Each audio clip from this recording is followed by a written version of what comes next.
يصرخ أحد دربكتشية نظام أحمد الشرعي قائلا: لماذا يا ضحية يا سوري لا تمتلك شرف الخصومة مع خاطفك وقاتلك الإرهابي؟ لماذا لا تمنحه فرصة ثانية؟ لماذا لا تمنح المجرم فرصة ثانية كي يثبت لك إنه ليس بمجرم وإرهابي وطائفي؟ يا أخي أنت بالفعل تسعى إلى تدمير الدولة، وما عندك شرف الخصومة مع قاتلك بنوب يقول سوري آخر. الأصدقاء الأعزاء، أنا قلت أنه من باب الفكاهة والتندر على دربكتشية أحمد الشرع ونظام أحمد الشرع البدء بهذا المدخل على طريقة فيصل القاسم. وعلى سيرة فيصل القاسم الذي التزم الصمت عندما كانت يعني طائفة بني معروف تتعرض إلى هجوم مسعور موتور فاشي طائفي من قبل دربكتشية أحمد الشرع. يعني أنا لا أقول ليكن موقف فيصل القاسم هو نفسه موقف الشيخ أحمد حكمة الهجري، لكن أقله أن يرفض هذه الطائفية المسعورة من باب يعني التضامن مع السوريين، وليس بوصف فيصل القاسم من طائفة الموحدين الدروز الذين كانوا يتعرضون للإهانة والتكفير والتخوين. هم سوريين. أولى بفيصل القاسم كونه ابن المنطقة، مثلما أنا تضامنت مع أبناء هذه المنطقة السورية الأبية الكريمة النبيلة والوطنية، ولا يمكن لأحد أن يزايد على وطنيتها وعلى عزتها وكرامتها. أنا تضامنت ووقفت، وهذا حقي وواجبي. لكن الإعلامي الكبير والمثقف المعي التزم الصمت، ومعروف يعني سبب ذلك الصمت، لكن مش مشكل. يعني صمت فيصل القاسم معروف السبب والخلفية، وصراخ وعويل شبيحة النظام الجديد أيضا يعني معروف السبب والهوية والمنشأ. لكن في دولة عوي ولاك يمكن أن يحدث كل شيء وأي شيء لا علاقة له بالعقل والأخلاق والعدالة. قسما بالله ما لنا اي علاقه. تم الاسر. والله ما لنا علاقه. تسال علوي قدسي. يقول يلعن الطائفي، بس والله ما لنا علاقه. ود لا انبطاح. الكل بدها ثلاثة، واحد انبطاح اثنين. لا لا بلا يا اخي انبطاح. لا لا بلا بلا بلا انبطاح. اقول لك انبطاح. عوض يلا عوض.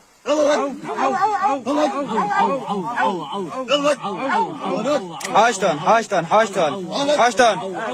جلوس جلوس يلا يلا سريع. جلوس. انزل.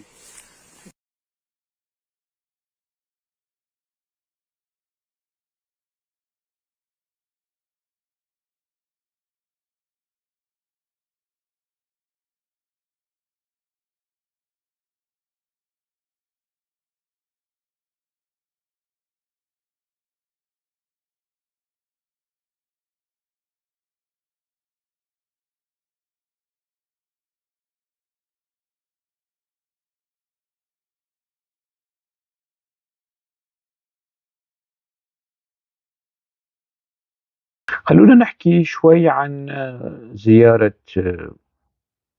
أحمد الشرع لفرنسا وقصر الإليزيه على أنه يعني فتح دبلوماسي كبير من فتوحات الجولاني الباريسية والأوروبية.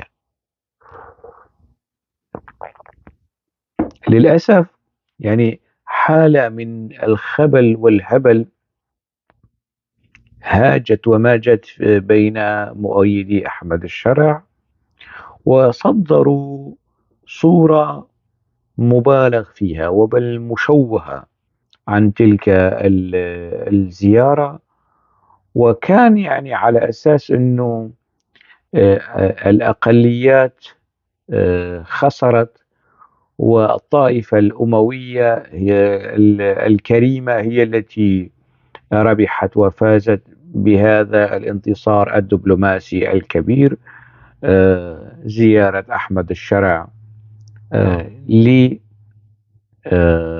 لباريس واستقبال ماكرون له في قصر الإليزي.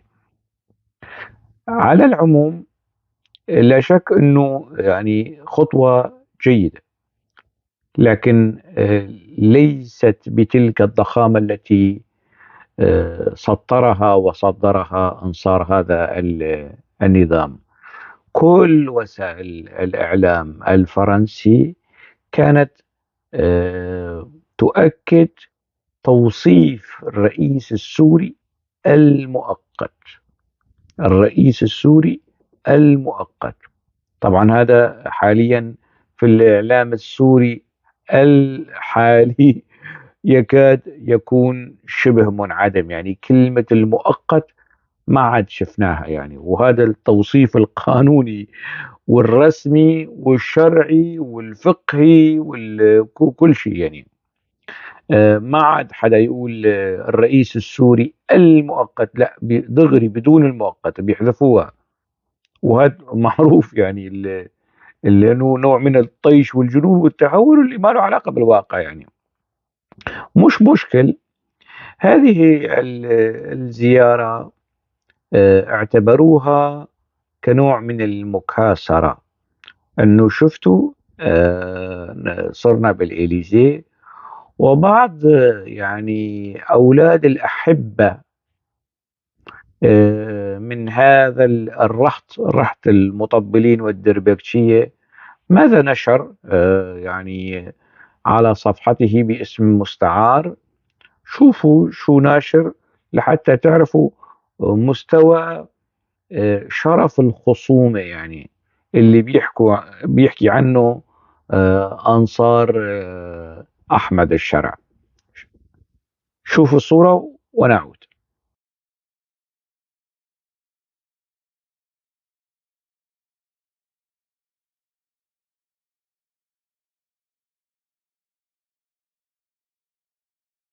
في بلدتي الصغيرة الحدودية الدرباسية، يعني كأي مدينة أو كأي بلدة كان فيها يعني يمكن أن نصدف ونرى بويجي في هذه المدينة. ما أذكره أنه كانوا في 2 أو 3 بويجية، واحد منهم شرابي، وواحد عربي تاني من قبيلة أخرى أو من و...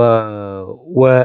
والثالث محلمي، يعني لا محسوب على العرب ولا هنالك المحلمية، في منهم من يحسبون نفسهم على الكرد ومن يحسبون نفسهم على العرب. هذه المدينة اللي فيها أكراد وغالبيتهم أكراد، ما كان في شيء بويجية يعني. أنا ما شفت بويجية. وفي تجوالي في القامشلي وفي الحسكة، هاي المدن ذات الغالبية الكردية. وحتى أنا سكنت دمشق أكثر من 10 سنوات، من يعني 98 ولغاية نهاية 2008. أقسم بكل شارع، بكل حي، بكل جامع، بكل كنيسة، بكل معبد موجود في دمشق، لم أرى خلال تلك السنوات بويجي واحد كردي أبدا. ورغم أنه أنا يعني كنت أعيش في أحياء سكن عشوائي في وادي المشاريع وفي حي ركن الدين الكردي، حي الأكراد بركن الدين، ركن الدين الأيوبي، أسد الدين الأيوبي. فما شفت هؤلاء الحمقى وأولاد الأحبة من وين جابوا وصف البويجي وألصقوها بالكردي؟ من أين أتت هذه على أساس أنه هي سبة يعني وإهانة وتحقير، يعني على أساس تصوروا مثلا الأكراد هم بويجية. هؤلاء الحمقى وأولاد الأحبة ما بيعرفوا أنه في يوم من الأيام مصر وسوريا ولبنان والأردن كان يحكمها الكرد على زمن الأيوبيين.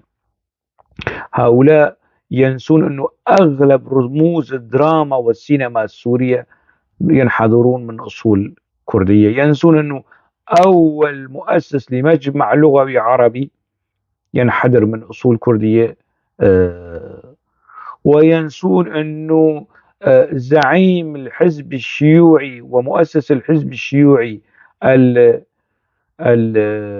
السوري ينحدر من أصول كردية، عدا عن الكثير من الأسماء في مصر وسوريا ولبنان من النخب ينحدرون من أصول كردية. يعني أنا أذكر أنه منطقة حوران وآل حوران بيعرفوا يعني سهل حوران وريف دمشق كانت مملوكة من يعني إقطاعيين أكراد، بيت إيبش وأكراد دمشق يعلمون ذلك. الآن والشغل مشعب، يعني واحد من أحفاد من كان يشتغل أو يعمل عند بيت إيبش في أرضه في سهل حوران أو في ريف دمشق يجي ويحكي عن الأكراد وبيحكي ويقول بويجي.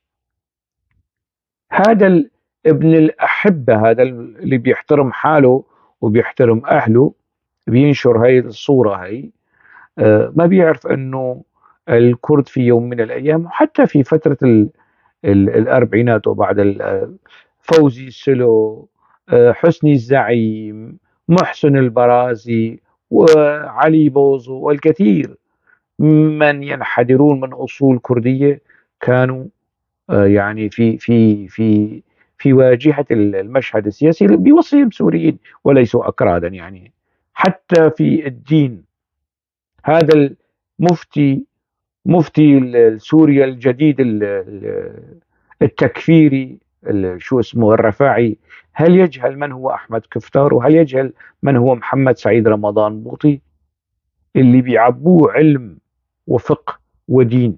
لا الرفاعي. هل يجهل؟ طبعا لا. لكن لا يصار إلى وضع حد لهذه الكراهية، لهذه السفالة، لهذه النذالة، لهذه القذارة والقيح الطائفي الذي يموج على صفحات السوشيال ميديا لاستهداف الكرد والرموز الكرد وإظهارهم بهذه الصورة. هذه الصورة للكردي موجودة مش بس في وعي بعض حثالة من العامة، لا، موجود في رؤوس بعض الحثالة من الإعلاميين والمثقفين المحسوبين على أحمد الشرع. كيف يمكن أن نضع حدا أو حدا لهذه الكراهية؟ أنا لا أعرف يعني. لكن ما أعرفه أنه هذا السلوك منافي للدين، منافي للأخلاق، منافي يعني للقيم الإنسانية، أبسط القيم الإنسانية مناهض لهذا السلوك. وشوفوا كمية المعجبين والمتفاعلين مع هذه الصورة التي تظهر أحمد الشرع الموجود على قائمة الإرهاب حتى الآن. لم يزال اسم أحمد الشرع بشكل رسمي على قائمة الشخصيات الخطرة.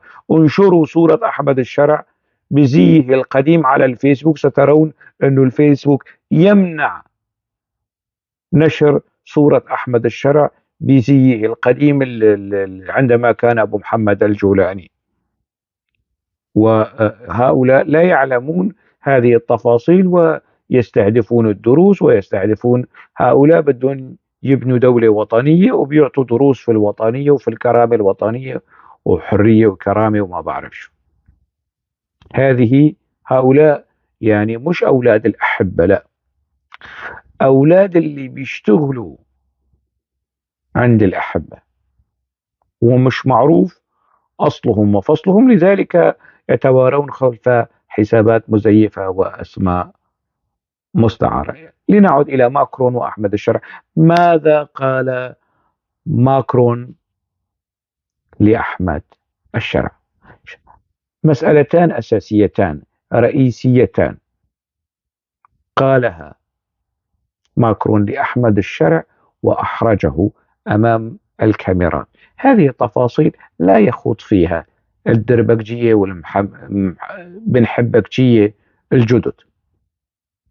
يعني بشار الأسد كان له بنحبكجية، والآن أحمد الشرع له بنحبكجية من الطائفة الأمويين، الطائفة الأموية الكريمة المزيفة اللي ما لهم علاقة لا بني أمية، لهم علاقة يعني مثل زياد وابن أبيه، يعني منسوب إلى أبي سفيان يعني، ومش ابن أبو سفيان. المهم ماذا قال ماكرون لأحمد الشرع أمام الكاميرات؟ ما قاله خلف الكاميرات نحن لا نعلم. خلف الأبواب المغلقة أكيد قال كلاما أكثر حزما وأكثر شدة وحدة من الكلام الذي قاله أمام عدسات الكاميرات وقنوات التلفزة وفي بث حي ومباشر أمام العالم بكل تأكيد. لكن دعونا نعتمد على ما قاله أمام الكاميرا. لا أتجاهل ما جهلت أو ما واجهته سوريا في ذلك العنف الطائفي في مناطق حيث يعيش الدروز، وكان هناك 200 من القتلى. تلك المعارك جاءت في بداية مارس في الساحل السوري، حيث كان هناك 1600 من العلويين أيضا قتلوا. وأيضا تحدثنا عن تلك الأوضاع المأساوية وغير المقبولة، وذكرت السيد الشرع بأنه ينبغي أن يضع ويطبق كل شيء ليحمي كل السوريين من دون استثناء مهما كانت ديانتهم أو عقيدتهم أو آراؤهم، وبأنه ينبغي محاسبة المسؤولين وجلبهم للعدالة، وهو قال بأنه سيمتثل لذلك منذ أسابيع. إنها قضية العدالة التي تتطلب بأن يحاسب أولئك الذين ارتكبوا الجرائم ضد العلويين وضد المدنيين ليلاحقوا وطبعا يحاكموا في محاكم عادلة. وأؤكد بأن فرنسا ستشجع الاتحاد الأوروبي لفرض عقوبات على هؤلاء المجرمين، وطبعا تلك الجرائم التي صدمت الجميع. مرتان أكد فيها ماكرون لأحمد الشرع على المجازر، على الانتهاكات التي اقترفت في ظل حكومته، وطالبه بالكشف عن الجنات. مرتين حكى في هذا الخصوص، وأكد له أن فرنسا ستسعى إلى إدراج هؤلاء على لائحة الملاحقين قانونيا لكي يحاكموا محاكمة عادلة سواء في سوريا أو خارج سوريا، بشكل واضح وصريح أن المجازر الطائفية، السلوك الطائفي مرفوض من قبل فرنسا. ماكرون قال نحن لا نعطي دروس، لكنه أعطى دروس عندما نفى بأنه لا يعطي دروسا لأحد بذلك المؤتمر الصحفي، لكنه مش بس أعطى دروسا لأحمد الشرع، لا، قالها بشكل واضح وصريح أنه نحن في فرنسا نرفض هكذا سلوكيات ومجازر في سوريا. أحمد الشرع كمان كان بإمكانه القول أنه نرفض التدخل في الشؤون الداخلية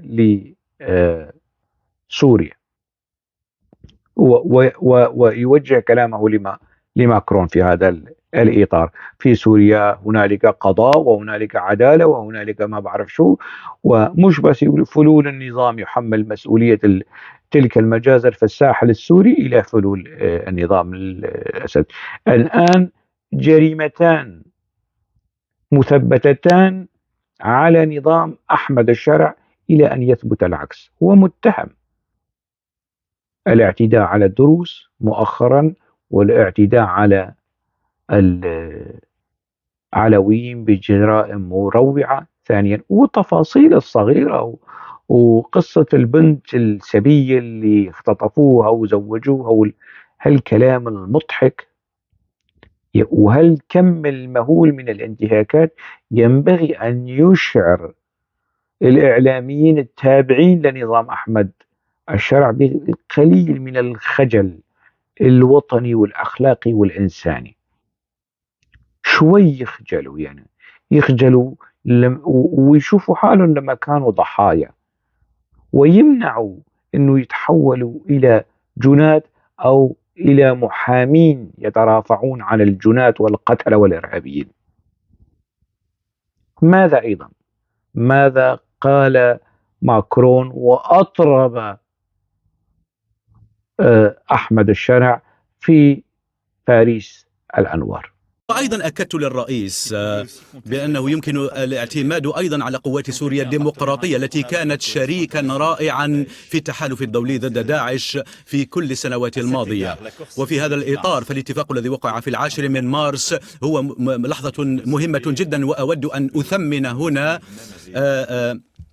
أنت بما حققته، وأظن بأن تلك مرحلة مهمة جدا لأنها تظهر قدرتكم على بناء علاقات مع كل من مكونات مجتمعكم والمجموعات أيضا، والاعتراف بقوات سوريا الديمقراطية في هذا، وآمل أن يطبق ذلك الاتفاق كليا، وسنفعل كل ما في وسعنا للمساعدة. والرئيس أيضا طبعا عبر عن عزيمته لأن لا تكون سوريا ملجأ للجماعات الإرهابية التي تهدد أمن ومصالح سوريا ودول الجوار. وهذا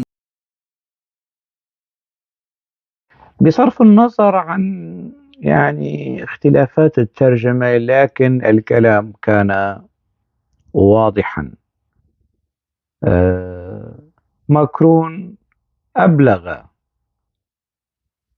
أحمد الشرع بضرورة التعاون مع قوات سوريا الديمقراطية لمكافحة داعش. هذا يعني أنه ويعني أشاد قليلا على بأحمد الشرع فيما يتعلق بمكافحة الإرهاب، لأنه الآن حتى الآن لم يسلم داعشيا واحدا إلى أو يعتقل داعشيا أو خلية داعش. سبحان الله، يعني خلال هذه الفترة من الأشهر وكأنه يعني عين نظام أحمد الشرع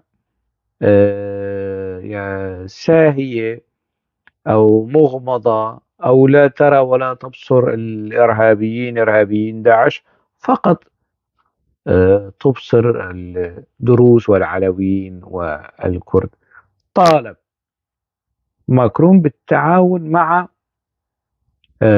قوات سوريا الديمقراطية، وأشاد بقوات سوريا الديمقراطية وأنه شريك رائع في مكافحة الإرهاب. شريك لمن؟ للتحالف الدولي. والتحالف الدولي من يا أحمد الشرع؟ أنت بتعرف التحالف الدولي من؟ التحالف الدولي الذي اغتال وقتل زعيم داعش في منطقة نفوذك، إمارة إدلب، في نفس المنطقة التي أنت كنت تسيطر عليها، واستهدف قيادات أخرى لداعش وللقاعدة في منطقة نفوذك يا حضرة أمير المؤمنين، أمير الأمويين، الخليفة الأموي ما بعرف شو يعني رقمك، السيد أحمد الشرع حفظه الله ورعاه. إذن أحمد الشرع صار مطالب من قبل الفرنسيين بالتعاون، وهو مستقبل بوصفه رئيس دولة يمثل دولة.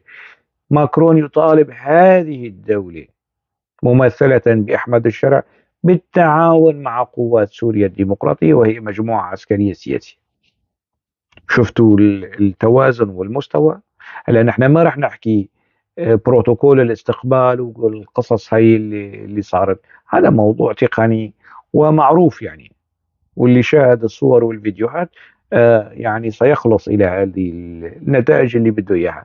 لكن في المجمل وفي المضمون، مظلوم عبدي كان حاضرا في اللقاء ولم يكن حاضرا في اللقاء، كان حاضرا على لسان ماكرون بالشكر، وحاضرا على لسان ماكرون بتوجيه أحمد الشرع ليتجه نحو شرق الفرات ونحو قوات سوريا الديمقراطية.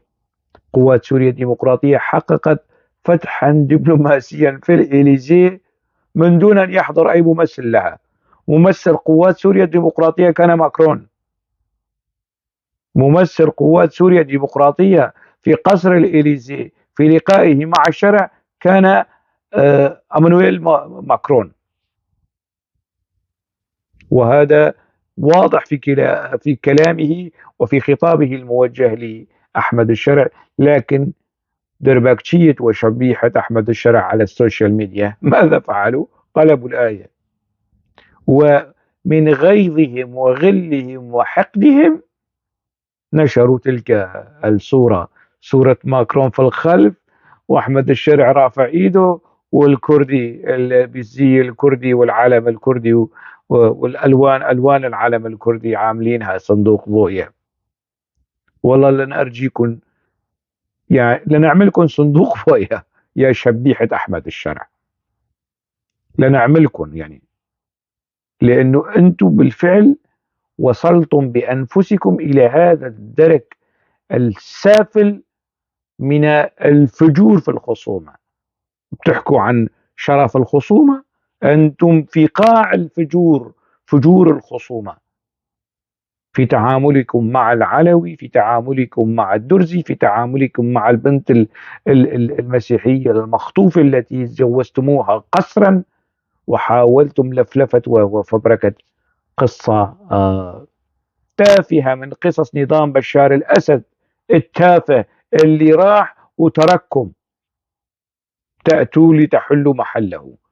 لم يسلم النظام لجهة تتولى بشكل دستوري وقانوني. طيب لو استلم الائتلاف، لو سلم بشار الأسد دمشق والسلطة إلى من؟ إلى برهان غليون لنفترض، هل كان الجولاني سيمتثل لبرهان غليون بعد أن يسلمه بشار الأسد السلطة؟ سؤال، ولو أنه سؤال افتراضي يعني. هل كان سيمتثل؟ قطعا لا. أبو عمشة هل كان سيمتثل لبرهان غليون لو كان برهان غليون رئيسا للجمهورية؟ طبعا لا. لكن من المؤسف القول انه لو كان برهان غليون رئيسا للجمهورية هل كان يعني سيختلف في شيء عن أحمد الشرع؟ لا. شوفوا كلام برهان غليون واحكموا. بمؤسسات مثلا دولة مركزية ولا لا مركزية، ليش عم تسار قصة المركزية ولا مركزية؟ لأنه الناس اللي شافوا حالهم ما إلهم دور بالدولة الجديدة صاروا بدهم يقتطعوا إلهم دويلات، إذا بدي أقول شبه دويلات أو أقاليم يسيطروا عليها ويضلوا محتفظين بالسلطات فيها. برهان غليون الذي في أكثر من مناسبة يعني تمادى وتطاول على الكرد في سوريا. مرة وصفهم يعني كالمغاربة والجزائريين اللي المهاجرين اللي في فرنسا، وهذا لا علاقة له بعلم الاجتماع والتاريخ والقصص هاي كلياتها على الإطلاق. ومرة أخرى أيضا تمادى وتطاول، لكنه وقع على الاتفاق المبرم ما بين المجلس الوطني الكردي والائتلاف الوطني السوري لقوى المعارضة. وقع، وإذا بترجعوا لبنود ذلك الاتفاق راح تشوفوا أنه برهان غليون بالفعل شخص وطني وعلماني ومحترم. لكن هذه الردة اللي سماها السوريين التكويع، هذه الردة من عن القناعات بشكل سافر ووقح، ماذا يمكن أن نسميها؟ وإذا صدرت من النخب السورية، يعني الردة عن اليسارية، الردة عن العلمانية، الردة عن الديمقراطية، الردة عن الدولة الوطنية. شوفوا كيف فسر مطلب اللامركزية في سوريا على أساس أنه محرومين من الدولة. عم يحكي عن شيء اسمه دولة، عم يحكي عن شيء اسمه دولة وفيها مؤسسات وفيها حكومة منتخبة وفيها دستور وفيها رئيس منتخب وبرلمان منتخب وكل شيء منتخب، وبقي هؤلاء الذين لم يحصلوا على شيء من السلطة فصاروا يطالبون بالمركزية. تفسير سخيف وطفولي وساذج وسطحي ومتهافت يصدر من برهان غليون. هذا البني آدم عقود وهو يعيش في فرنسا وهو يدرس في جامعات فرنسية، ماذا تعلم من عاصمة الأنوار إذا كانت هذه هي الحصيلة وهي النتيجة؟ هذا هو تفسير برهان غليون للمطالبة بدولة لا مركزية. يعني أنا لا أجد يعني توصيفا مناسبا لهذه الحالة. أنا سميتها بالردة، الارتداد يعني عن قيم الحضارة، الثقافة، التنوير، المجتمع المدني، الدولة الوطنية، كل شيء، والانزلاق نحو الطائفية. أنتم شفتوا صوره كيف يعني قاعد هيك على مسافة من أحمد الشرع، وفي شيء من ال الإذلال والإهانة. يعني نحن كنا نرى يعني وسابقا أنه يا ليت برهان غليون كان الآن في قصر الشعب وليس أبو محمد الجولاني المصنف على قوائم الإرهاب.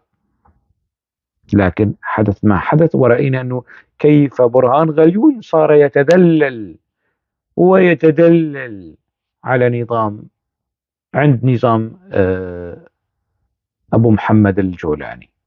مؤسف وبل كارثي إذا كان يعني النخبة أو رموز النخبة بهذا المستوى من الضحالة والتوصيف اللي ما له علاقة بالمنهج العلمي. المطالبات باللامركزية سببها أنهم محرومين من السلطة. بدينك، بمعتقدك، بثقافتك، أنت مقتنع بهذا الكلام السخيف اللي بتقوله؟ ألا تعلم أنه وعلى زمن الفرنسيين وأنت في فرنسا وعد للأرشيف الفرنسي سترى أنه في مطلع الثلاثينات أبناء الجزيرة كردا وعربا وسريانا، أساقفة، رجال دين، شيوخ، زعماء قبائل، وقعوا على عريضة وطالبوا بالحكم الذاتي في منطقة الجزيرة تحت الإدارة الفرنسية المنتدبة على سوريا. هل هؤلاء ما كان لهم شيء بالسلطة؟ طبعا لا. ابن حاج آغا كان عضو في البرلمان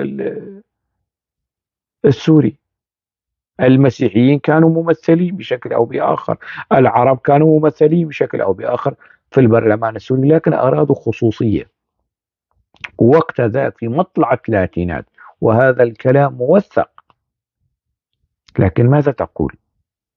يعني دولة عوية ولاك ممكن أن ترى فيها أي شيء. يعني خيبتنا الكبرى لا تتوقف عند علي فرزات ولن تنتهي ببرهان غليون أبدا. هنالك الكثير مما سنراه وسيفزعنا ويثير لدينا الغثيان من هذه النخبة الفاسدة التي قناعها العلمانية والمدنية والديمقراطية، ولكن تحت الجلد قيح طائفي وانزلاق طائفي وسقوط طائفي مدوي ومريع للمثقف العلماني الديمقراطي التنويري. يستحق برهان غليون هذه القسوة في النقد. لربما يستيقظ في آخر أو في أخريات سنواته أو آخر سنواته، يستيقظ من هذا المستنقع الذي أسقط نفسه فيها، ويعتذر من باريس ومن دمشق ومن الجامعة التي درس فيها ومن ضحايا ثورة الحرية والكرامة ومن التاريخ السوري. يعتذر على ما بدر منه من تطاول على دعاة اللامركزية في سوريا، لأنهم يريدون دولة وطنية أساسها وركيزتها الأولى بألا تكون مركزية منحازة لدين معين أو عرق معين أو طائفة معينة. جرى تشويه الكثير من المفاهيم حتى على تاريخ المكونات السورية. جرى شيطنة الكثير من الأشياء بشكل اعتباطي: اللامركزية الانقسام، الفيدرالية التقسيم، الأكراد الانفصال، الأكراد الإسرائيليين، الدروز إسرائيليين. يعني هذه المفارقة المضحكة من جنوب سوريا إلى شمال سوريا لهم علاقة بالإسرائيليين، واللي بالنص ما لهم علاقة بإسرائيل. الدروز متهمون بالعلاقة مع الإسرائيلي، والأكراد متهمين بالعلاقة مع الإسرائيلي، لكن اللي بالنص أبدا ما لهم علاقة لا بالتركي ولا بالإيراني ولا بأي شيء ولا بالإسرائيلي. طهرانيين يا سلام. فالتشويه طاول الكثير من الأشياء ومن المفاهيم، منها مسألة العلمانية. العلمانية ليست فصل الدين عن الدولة، ليست الفسق والفجور والرذيلة والانحطاط الأخلاقي، لا، هي فصل الدين عن الدولة، وليست فصل المجتمع والأفراد عن الدين.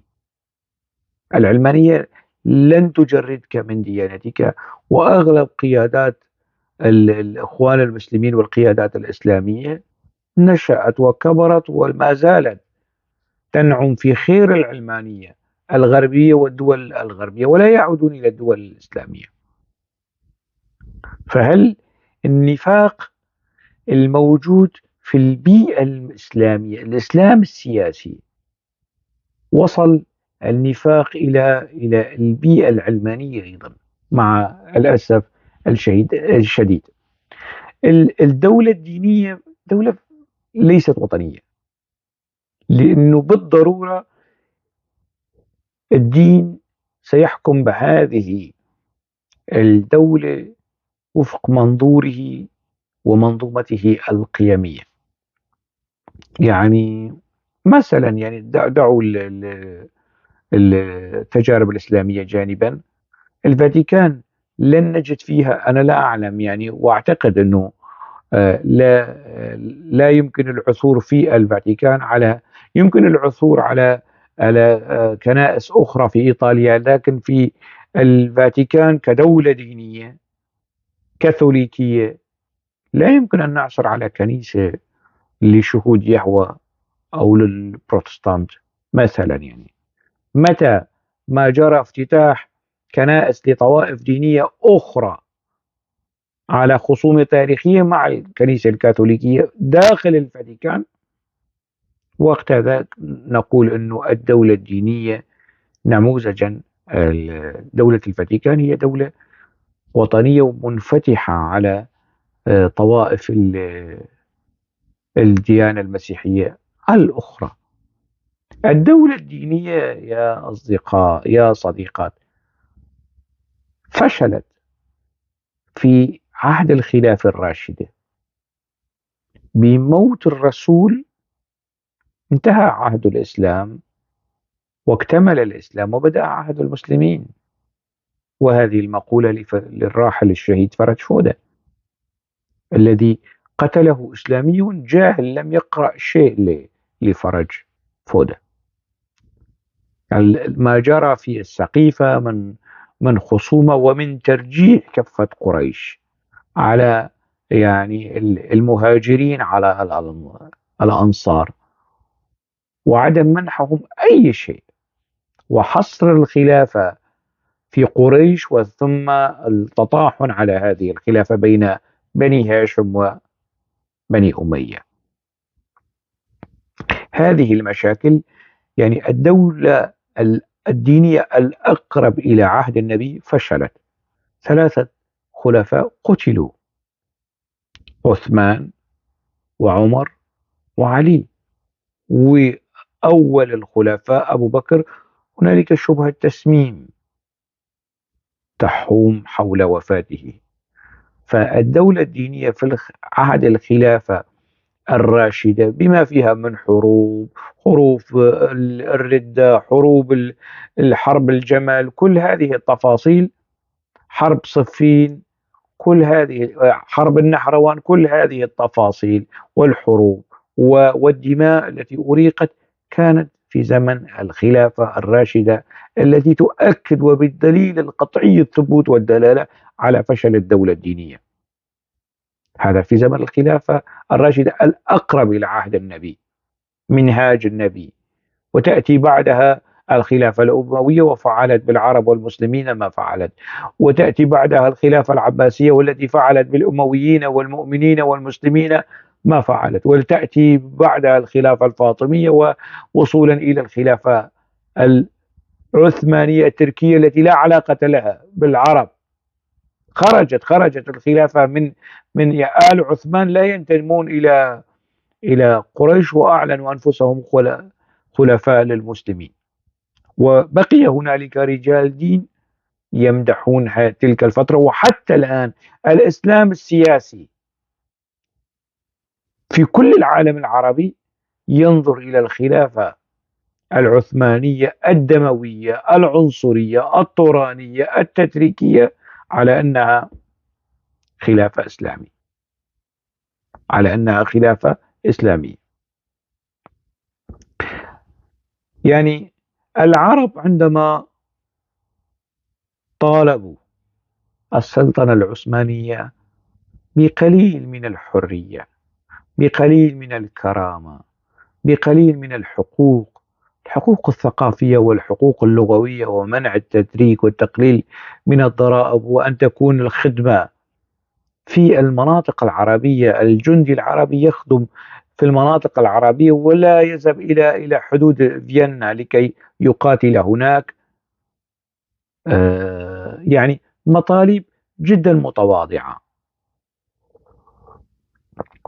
النخب العربية عندما طالبت بهذه المطالب في الإطار العثماني، كيف كان رد جمال باشا السفاح على النخب العربية؟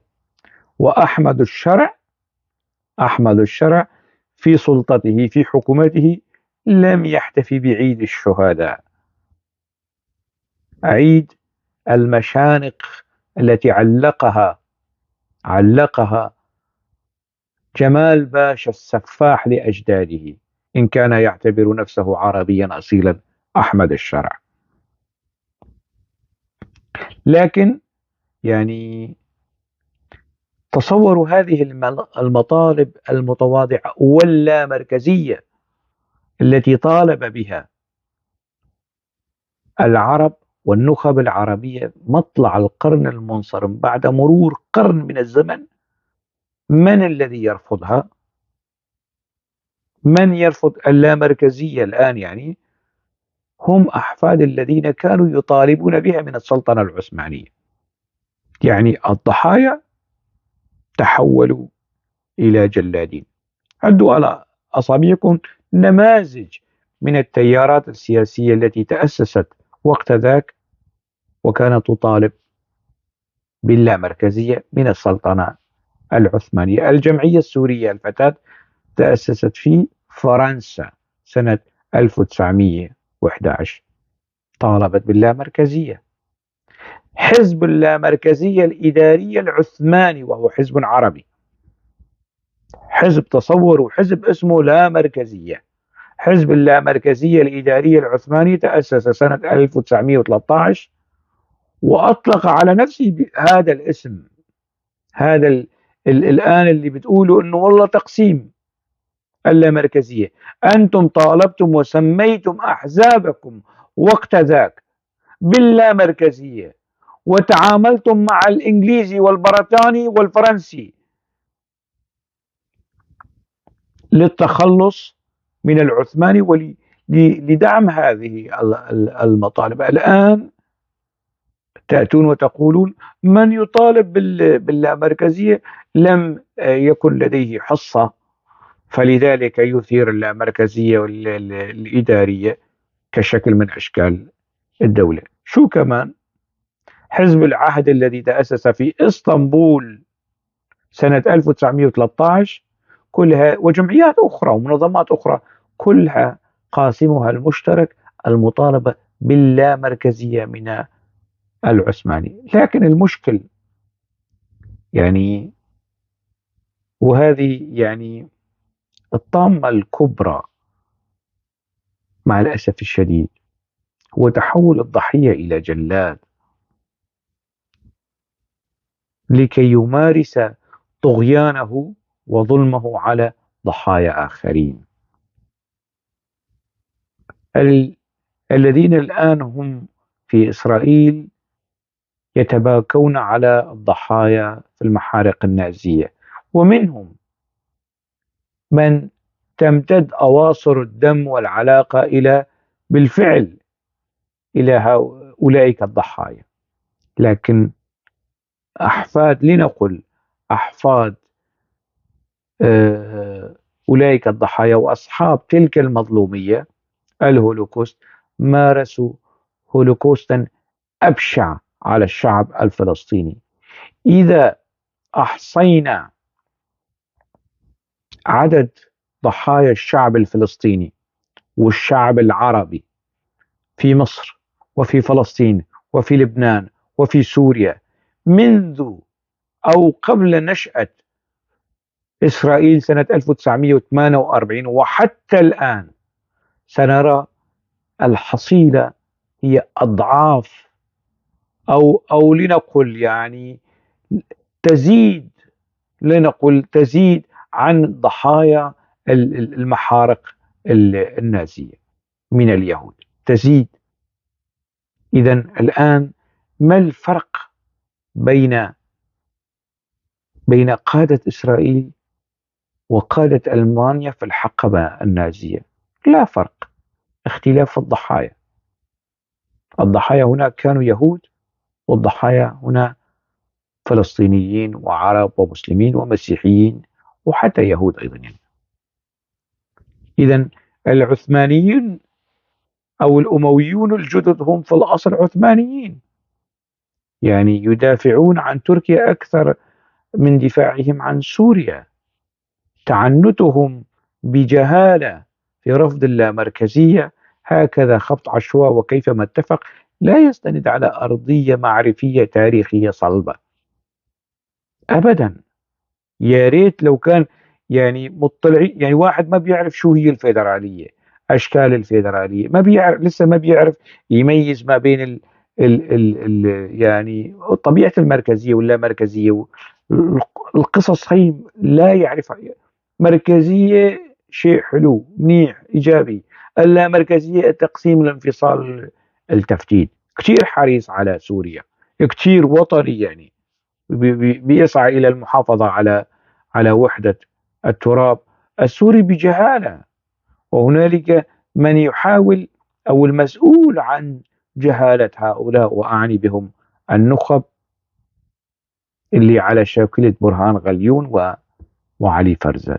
هؤلاء يتحملون جزء كبير من هذا التحشيد وهذا الضخ المهول لشيطنة الأمور الوطنية والأمور الإيجابية التي تخدم سوريا. واحد بيقول دمشق سوريا عربية و... وأموية إلى الأبد، علي فرزات. واحد بيقول كل من يطالب بالمركزية هو ما له علاقة بالسلطة، ويعني ما له حصة في السلطة، وصار يتحجج بالمطالبة باللامركزية لكي يقتطع جزء ويسيطر على منطقة معينة. كارثي. نحن نعيش كارثة، كارثة على المستوى السياسي، كارثة على المستوى الثقافي، كارثة على المستوى الأخلاقي، على المستوى الإعلامي. يعني الإعلام السوري الذي كنا نقول عنه إعلام كاذب، هل إعلام أحمد الشرع صادق؟ جيش بشار الأسد اللي كنا نقول عنه جيش أبو شحاطة، بماذا نسميه جيش أحمد الشرع الآن؟ هذا إذا كان عنده جيش أصلا، ما الموضوع عبارة عن ميليشيات طائفية مدججة بالأحقاد. وأنتم رأيتم فيديوهات التدريب المعنوي في كلية الحربية السورية، كيف وعلى أي منهاج يتم تدريب هدلون المساكين من الجنود السوريين اللي على أساس أنه عم يأسسوا لجيش وطني.